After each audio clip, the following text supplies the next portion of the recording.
하나님 말씀 누가복음 1장 76절에서 79절입니다.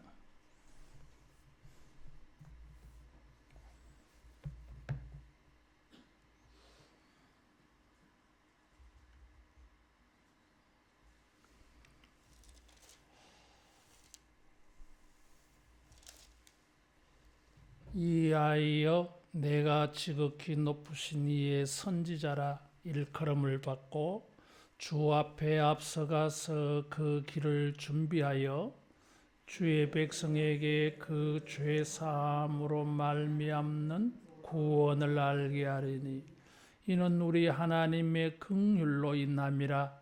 이로써 돋는 해가 위로부터 우리에게 임하여 어두움과 죽음의 그늘에 앉은 자에게 비치고 우리 발을 평강의 길로 인도하시리로다 하니라.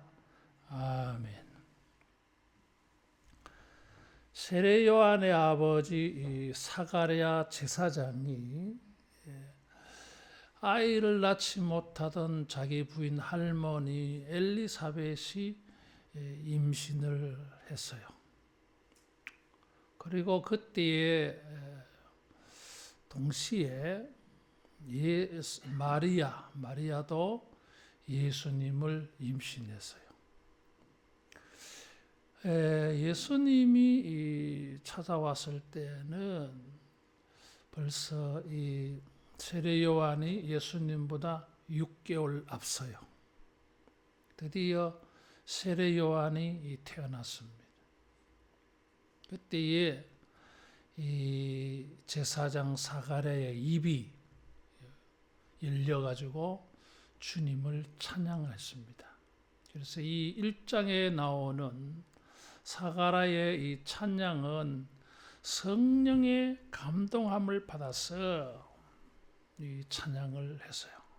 다시 말하면 그냥 자기가 기분이 좋아서 부른 노래가 아니라 성령의 감동을 받아서 찬양한, 성령의 감동을 받았다고 하는 것은 하나님의 거룩한 말씀이 대언되어지는, 예언되어지는 이런 면을 강조하고 있습니다. 주님을 찬양하는데 이 성령이 충만하여서 하나님의 비밀한 것을 이렇게 드러내었어요. 그래서 그 찬양은 크게 보면 이 두 가지로 나뉘어집니다. 하나는 이 언약이 성취되었다. 예언과 거룩한 언약, 조상 아브라함에게 맹세하신 언약이 성취되어졌다. 이것이 68절에서 75절에 나와 있습니다.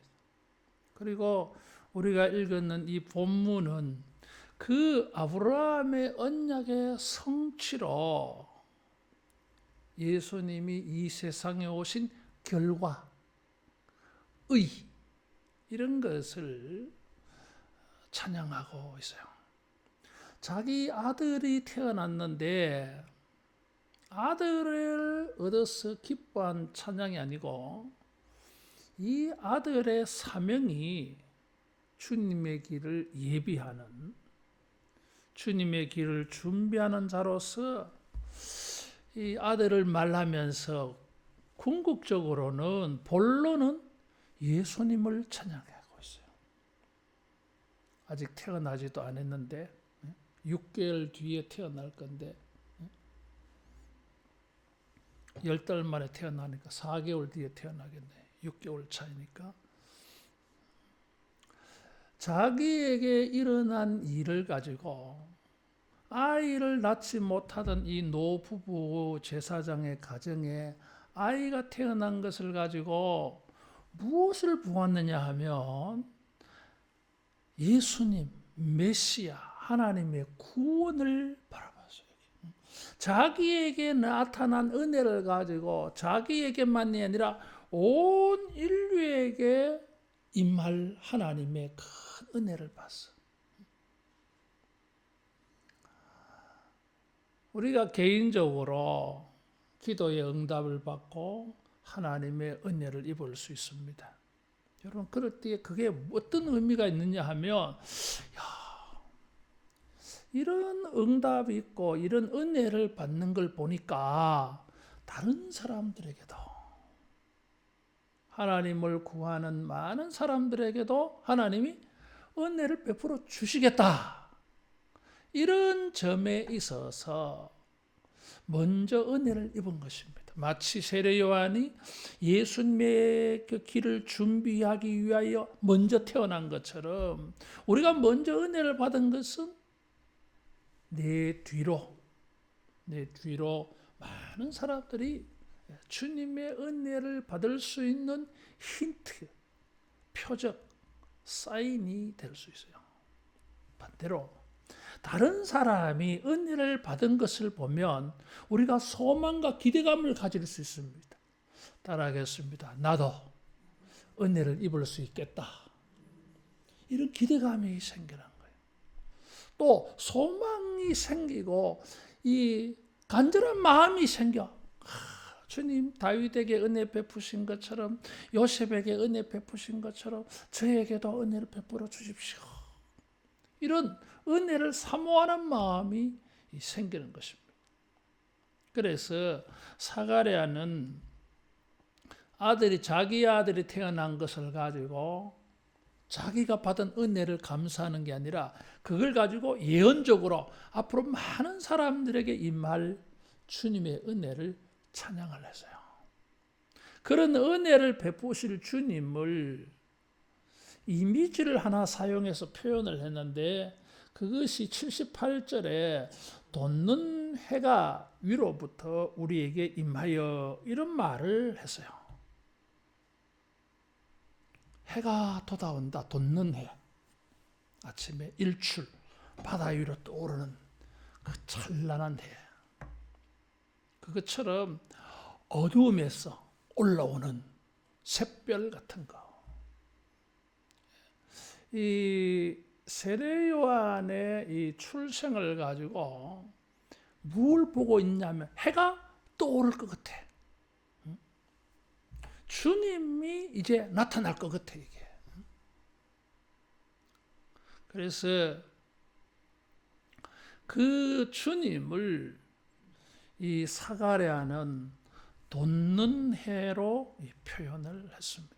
해를 이제 떠오르게 하신다. 이 돋는 해라고 하는 것은 새벽별과 같은 거예요. 새벽의 빛이 이제 떠오르잖아요. 이게. 그림으로 보면 바닷가의 수평선에 또 먼 산 위로 올라오는 일출하는 그런 태양처럼 시간적으로는 밤에 드디어 해가 서서히 나타나기 시작하는 것. 그것을 돋는 해라 합니다. 밤을 만난 인생들에게 여기 79절에 보면 어둠과 죽음의 그늘에 앉은 자들에게 태양이 떠올라서 쫙 비춰주는 거죠. 세례 요한이 태어난 것은 이제 이 어둠과 사망의 그늘에 앉은 자에게 생명의 빛이 쫙 비치는 태양이 떠오를 징조야, 이게. 그래서 이 돋는 해는 새벽빛 혹은 일출하는 거, 이런 걸 말해. 떠오르는 별. 그래서 이 민수기 24장 17절에 발람은 이 야곱에게서 한 별이 나타난다 그랬어요. 이 민수기 24장 17절에 야곱의 떠오르는 별이 동방박사의 별하고도 이렇게 연관지어져서 이 해석이 되기도 해요. 어쨌든 여기에 태양이 떠오를 것이다 그랬어요. 떠오른다고 하는 것은 태양이 떠오르겠지 뭐. 그런데 성경에서는 이 떠오른다고 하는 이 동사를 그냥 해가 뜨니까 뜬다고 표현하는 것이 아니라 떠오른다고 하는 것에 의미를 많이 부여하고 있어요. 이사야 60장 2절에다 보면 여호와께서 내 위에 떠오르시리라 그랬어. 여기 79절에는 돋는 해가 위로부터 우리에게 임하여 이렇게 말하고 있는데 그때 비치고 79절에 떠올라서 비치고 이런데 이사야 60장 2절에서는 여호와께서 내 위에 떠오르신다. 주님은 인격체인데 마치 태양처럼 우리 위에 탁 떠올라서 우리를 쫙 비춰줘. 하나님의 이 광채가 마치 누가복음 2장에 예수님이 태어났을 때에 하늘에서 빛이 쫙 나타나서 목자들을 둘러 비치는지라, 이런 것을 생각나게 만들어줘요. 주님의 빛이 하늘로부터 임하여 그래서 우리 위에 쫙 비춰줘. 사가랴는 세례 요한의 출생을 가지고 뭘 보았냐면 하나님의 빛이 만 백성에게 비치는 걸 본 것입니다. 목자들에게 둘러 빛이었더라 하는 것처럼 온 세상을 비추는 빛이 나타났다 하는 것입니다. 그래서 여기 이 떠오른다고 하는 이것은 말라기 4장 2절에 보면 치료하는 광선이 떠올라.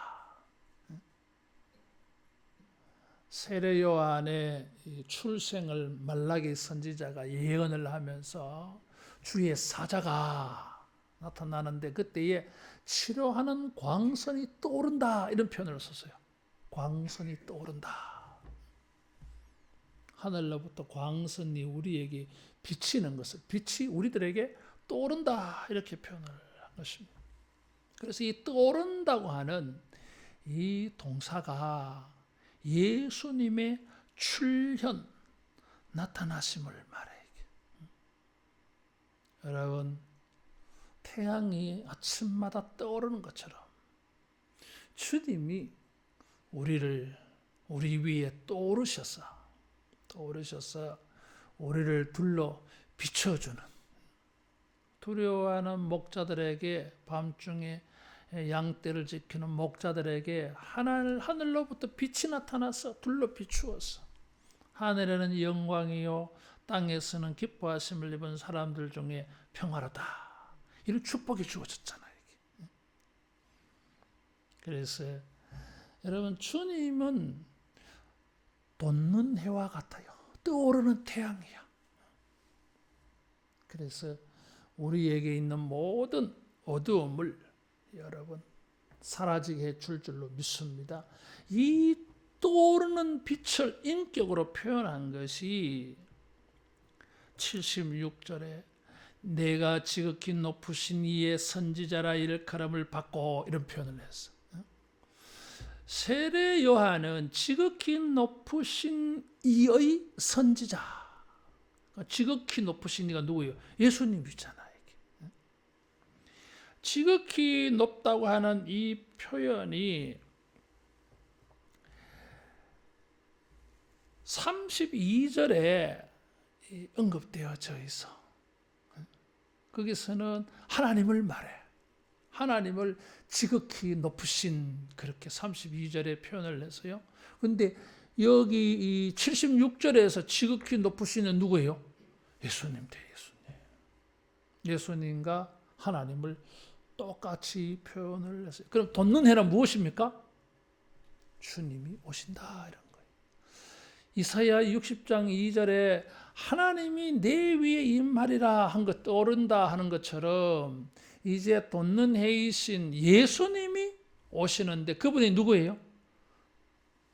지극히 높으신 분. 지극히 높다고 하는 것은 최상급이에요. 지극히 높으신 분하고 대조가 되는 것은 길을 준비하여, 이것과 대조가 되겠지. 준비하는 사람이 있고 존귀한 분이에요. 그래서 자기 아들이 지극히 높으신 주님의 길을 예비하는 자가 된 걸 너무 큰 복으로 여기고 있고, 자기 아들은 지극히 높으신 분의 예비자. 그래서 아들의 출생을 가지고 태양이 떠오름을 봤어요. 근데 그 태양은 지극히 높으신 분. 그래서 구약적으로 말하면 하나님을 표현하는 말이에요. 그래서 구약적인 배경 속에서 하나님이 오신다 하는 것은 놀라운 사건이에요. 400년 동안 선지자 예언이 닫혀 있었는데 그 정도가 아니야. 주님이 오십니다. 이 돋는 해를 또 다르게 표현한 것이 69절에 보면 구원의 뿔이라고 하는 단어를 써서요. 뿔이라고 하는 것은 아주 강한 거, 강력함, 힘, 권위, 권세를 표현합니다. 성경에서 뿔이 높아지리라. 그런데 이 돋는 해는 그냥 태양이 아니야. 주님에 대한 비유고, 그 주님은 어떤 분이십니까? 구원을 행사하는 권위, 권세를 가지고 있어. 태양의 떠오름으로 말미암아 이제 빛이 비칠 때에 우리에게 무슨 일이 일어납니까? 구원의 역사가 나타나. 주님의 이 빛은 구원을 불러일으키는 강력한 힘이 있어요. 어두움이 물러가는 것처럼. 그래서 기도할 때에 주여 주님의 빛을 내게 비춰주소서. 어떤 어둠이든지 심지어 사망의 그늘이라 할지라도 주님의 빛은 강력해가지고 여러분 죽음도 이겨낼 수 있는 생명의 빛인 줄로 믿습니다. 우리가 살아가면서 제일 우리가 강하게 느껴지는 게 있어요. 그게 무엇입니까? 죽음이야. 오늘 친구 목사 아들 결혼식에 있어서 아침에 가려고 준비를 하고 있는데 갑자기 우리 어릴 적 같이 신앙생활했던 내보다 한 살 많은 목사님이 오늘 새벽에 소천했다는 거예요. 그래서 대구에 갔다가 왔어요. 가면서 오면서 뭐 설교 준비도 하고 이런데도 문득 그 빈소 앞에서 잠깐 기도를 하는데도 이 사망의 권세, 죽음의 권세, 어떤 누구도 피해가지 못하잖아요. 이게. 근데 이 말씀을 묵상하면서 가고 오고 하겠어. 이 사망도 주님의 생명의 빛 앞에서는 물러가리라. 지옥의 권세도 이 빛 앞에서는 물러가리라. 따라하겠습니다. 주여 생명의 빛을 비추소서. 어둠과 죽음의 그늘에 앉은 자에게 이 빛이 비칠 때에 무슨 일이 일어납니까? 어둠과 죽음이 떠나가. 그래서 우리가 지금까지 살펴본 바에 의하면 다 뭐 기억 안 나겠지만은 빛은 무엇을 의미합니까? 생명을 의미하는 게 있어요. 영원한 생명. 그래서 이 돋는 빛이 비춰서 우리에게 생명을 줘요. 어두움과 죽음의 그늘에 앉았다. 그랬어요. 뭐 어두움은 성경에 뭐 무식을 말하기도 해요. 무식. 그리고 부패했을 때 혹은 낙담되어지고 낙심되어질 때에 그것이 어둠이다 하는 것입니다. 그래서 이 어둠과 심지어 죽음의 그늘에 앉았다고 하는 것은 어떤 도움도 없이 한 줄기 어떤 희망을 가질 수 있는 것도 없어. 그래서 완전히 절망과 공포와 두려움과 탄식 속에 있는 것을 어두움과 죽음의 그늘에 앉았다. 이렇게 해석되어져요. 어떤 도움도 없는 절망, 거기에서는 공포와 두려움, 그 속에서 나오는 탄식하는 인생. 캄캄한 거지 뭐 이게. 너무 어두워서 무엇이 예상되어지느냐 하면 곧 죽음이 올 것 같아. 죽음은 모든 것을 끝내버리잖아. 그런 인생들에게 주님은 돋는 해야 탁 떠올라서 빛이 탁 사라지게 하시는 것처럼 어떤 도움도 기대할 수 없는 인생에게 주님은 가장 완벽한 여러분 구원의 빛이 되실 줄로 믿습니다. 그래서 주님은 구원의 빛이야. 그때 구원이라고 말하는 것은 어떤 도움도 기대할 수 없는 그런 가운데에서 얻어지는 구원이 여기서 말하는 구원이에요. 다른 데에서 뭐 이렇게 도움을 받아서 다른 데에서 구원이 될 만한 게 있는데 뭐 주님이 구원해 주셨다 그런 게 아니에요. 이게. 주님 외에는 어떤 경우에도 어떤 곳에도 어떤 길로도 희망이 없어. 사도 바울은 로마 교회 편지하면서 모든 사람이 죄를 지었으며 죽음에 처해졌어요. 방법이 없어요. 이게. 그런데 하나님께서 예수님을 돋는 해가 되게 하셨어. 여러분 이 빛을 비춰주심으로 우리에게 영생이 있게 해 주신 줄로 믿습니다. 이것을 또 다르게 표현해 놓은 것이 77절에 죄 사함으로 말미암는 구원을 알게 하리니 알게 하는 이는 세례 요한이에요. 요한은 구원의 지식은 줄 수 있어도 구원 자체는 줄 수가 없어. 구원에 관하여 구원 얻는 길을 이렇게 해줄 수는 있어도 자기가 구원은 되지 못해. 어떤 인간도. 근데 예수님은 죄 사함으로 말미암는 구원의 빛이야. 예수님은 왜 떠오르셨습니까? 어둠 속에서 왜 빛으로 자기가 나타나셨습니까? 죄 사함으로 말미암는 구원을 주려고. 구원을 주기는 주는데 여러분 무엇이 있어야 돼요? 죄 사함이 있어야 돼. 죄 사함이 없는 구원은 구원이 아니에요. 그건 저주야. 저주야. 선악과를 따먹고 에덴 동산에서 쫓겨났어요. 하나님께서 내쫓았어. 근데 내쫓기만 하신 것이 아니라 생명나무에 이르는 길을 두루 도는 화영금을 가진 그룹들이 천사들이 못 들어가게 지켰다 그래서요. 그것은 심판의 의미도 있지만 은혜의 의미도 있어요. 만일에 죄인이 그 죄인 된 상태로 영생하면 어떻게 됩니까? 영원토록 죄인으로 살아야 돼. 그건 심판이에요, 여러분. 주님이 우리를 구원하실 때에는 따라하겠습니다. 죄를 용서하시고 구원하신다. 죄를 용서해 주시고 우리를 구원해 주셔. 그래서 온전한 구원이 되어져요.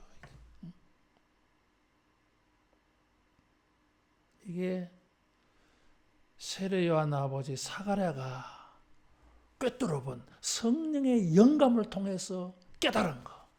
이것을 입이 풀려서 혀가 풀려서 사람들에게 증거한 것입니다.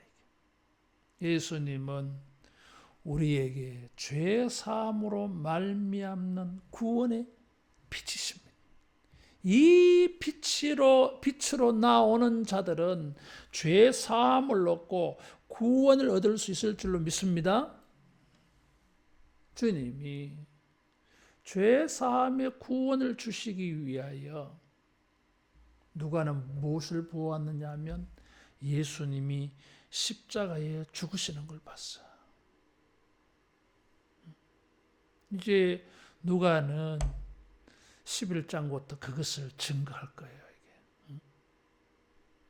주님은 우리에게 구원의 뿔이 되셔가지고 우리에게 구원의 강력한 힘을 발휘하는데 그 구원해 주시기 위하여 주님이 사용하신 강력한 힘은 십자가였습니다.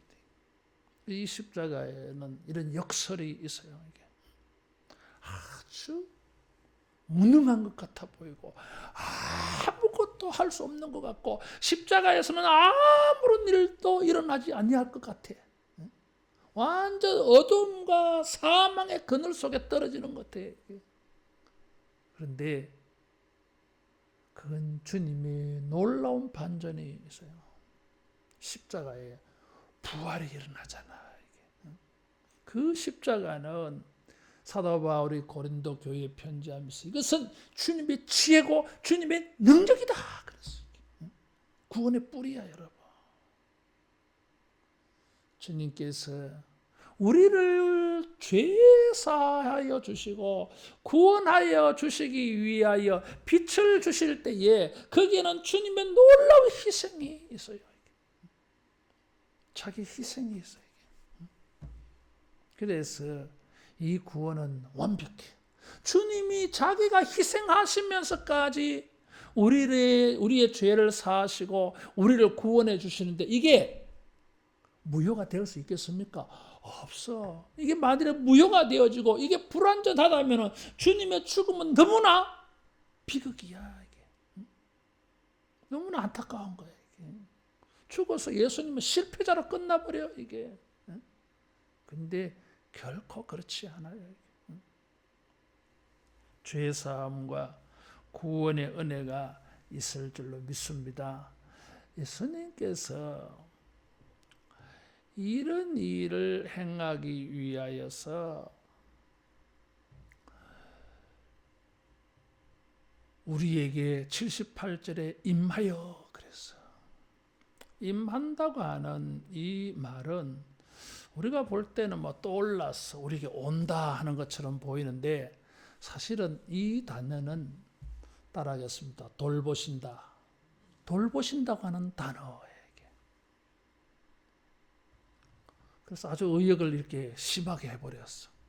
우리를 돌보신다 이렇게 해야 되는데 임하여 임하여는 아마 돕는 해 때문에 아마 그렇게 풀이한 것 같아요. 이게. 서술을 그렇게 사용한 것 같아.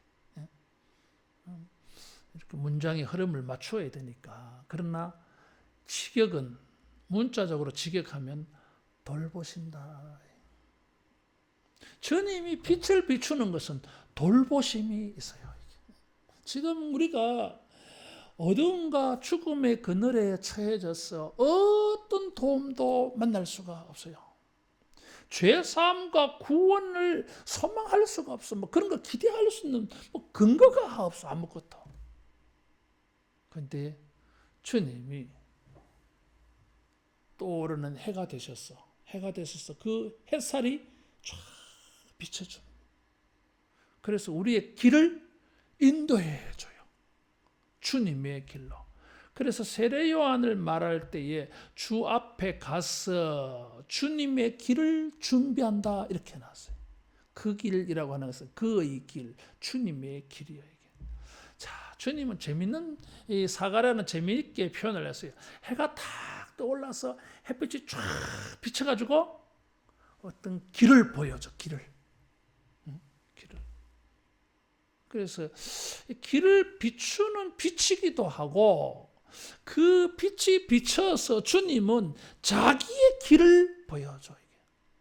요한복음 14장 6절에 나는 나로 말미암지 않고는 아무도 아버지께로 올 자가 없다. 내가 곧 그 길이다. 아버지께로 가는 길, 영생의 길, 죄 사함을 얻는 길, 구원의 길. 주님은 우리에게 이 태양빛으로 오셔서 우리를 이렇게 돌봐주십니다. 따뜻하도록 돌봐주는 게 아니라 뭐예요? 갈 길을 비춰줘. 영생의 길, 죄사함의 길, 구원의 길을 얻도록 주님이 길을 비춰줘. 그래 우리가 그 길로 가게 되거든 이게. 그래서 이 돋는 해는 주님이 우리를 돌봐주신다 이런 뜻이 있어요. 따라하겠습니다. 주님 나를 돌봐주신다. 우리를 돌봐주십니다. 그 돋는 해를 볼 때에 하나님이 나를 돌봐주신다. 돌봐주신다고 하는 이 단어는 사가랴가 불임의 이 사가랴가 엘리사벳이 아이를 낳을 때 주님 이들을 돌보셨어요. 이게. 이스라엘 백성이 광야에서 먹을 것이 없을 때 오병이어 기적을 또 일으킬 때 이럴 때는 뭐예요? 주님이 그들을 돌봐주신 거예요. 다시 말하면 돌봐주신다고 하는 이 동사가 사용되어진 경우를 보면 그 어떤 사람들이 어떤 절박한 도움이 필요할 때가 있었어요.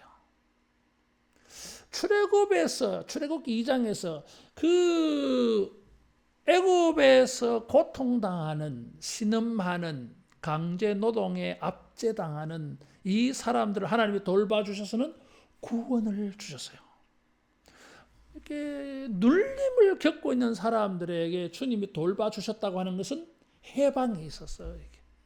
불임의 여성을 주님이 돌봐주셨다고 하는 것은 그에게서 자녀가 잉태되어졌어.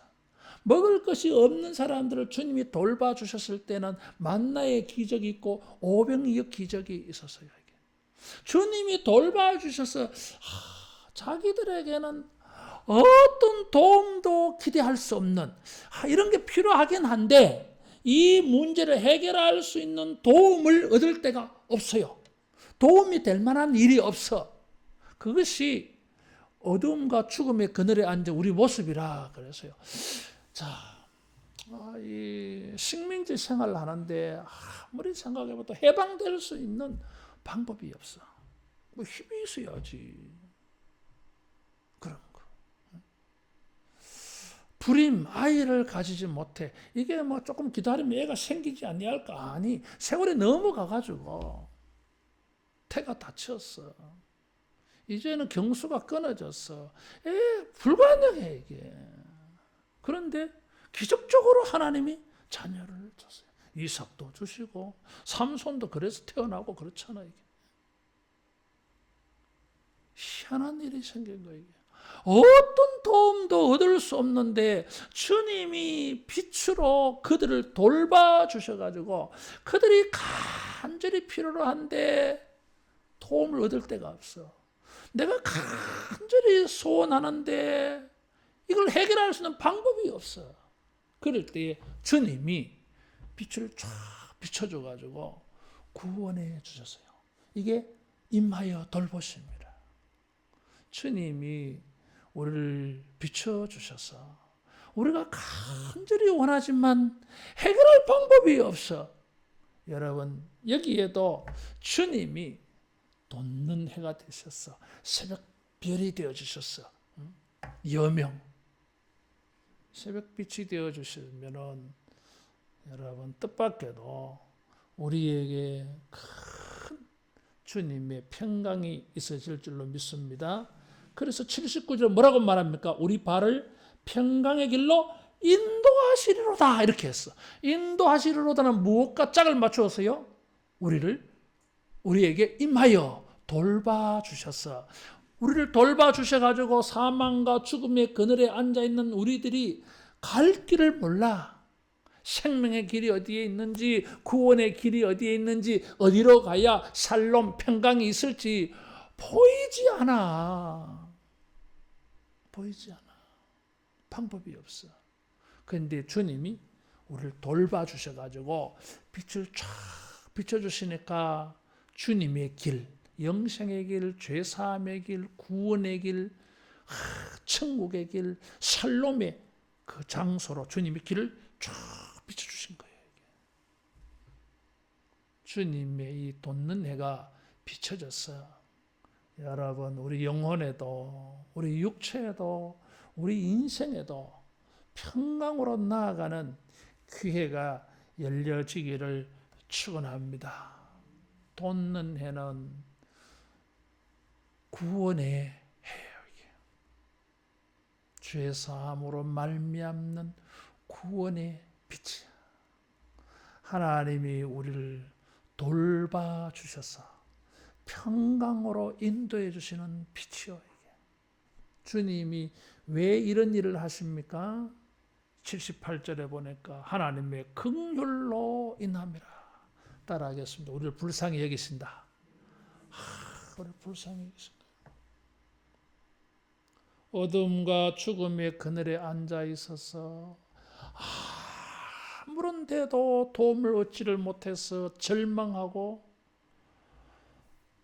공포에 빠지고 두렵고 그 다음에 탄식밖에 안 나오는데 뜻밖에도 주님은 돋는 해가 되셔서 우리를 비춰주셔. 우리를 불쌍히 생각해가지고 긍휼이라고 해서요. 이 단어는 여성의 자궁을 표현하는 말이야. 이게. 여성들이 아이를 가져서 출산을 했어요. 그래서 그 아이에 대하여 가지는 엄마의 마음이야. 이게. 자비야, 자비. 그래서 여성의 자궁을 표현하는 말로 자비의 그릇이라고 표현하기도 해요. 그것 때문에 긍휼과 자비와 헤세드, 인자한 마음을 자식에게 품게 되어져 있어. 내 배로 난 자식이니까. 몰랐어. 사가랴가 세례 요한을 낳고 보니까 하나님이 우리를 불쌍히 여기셨구나.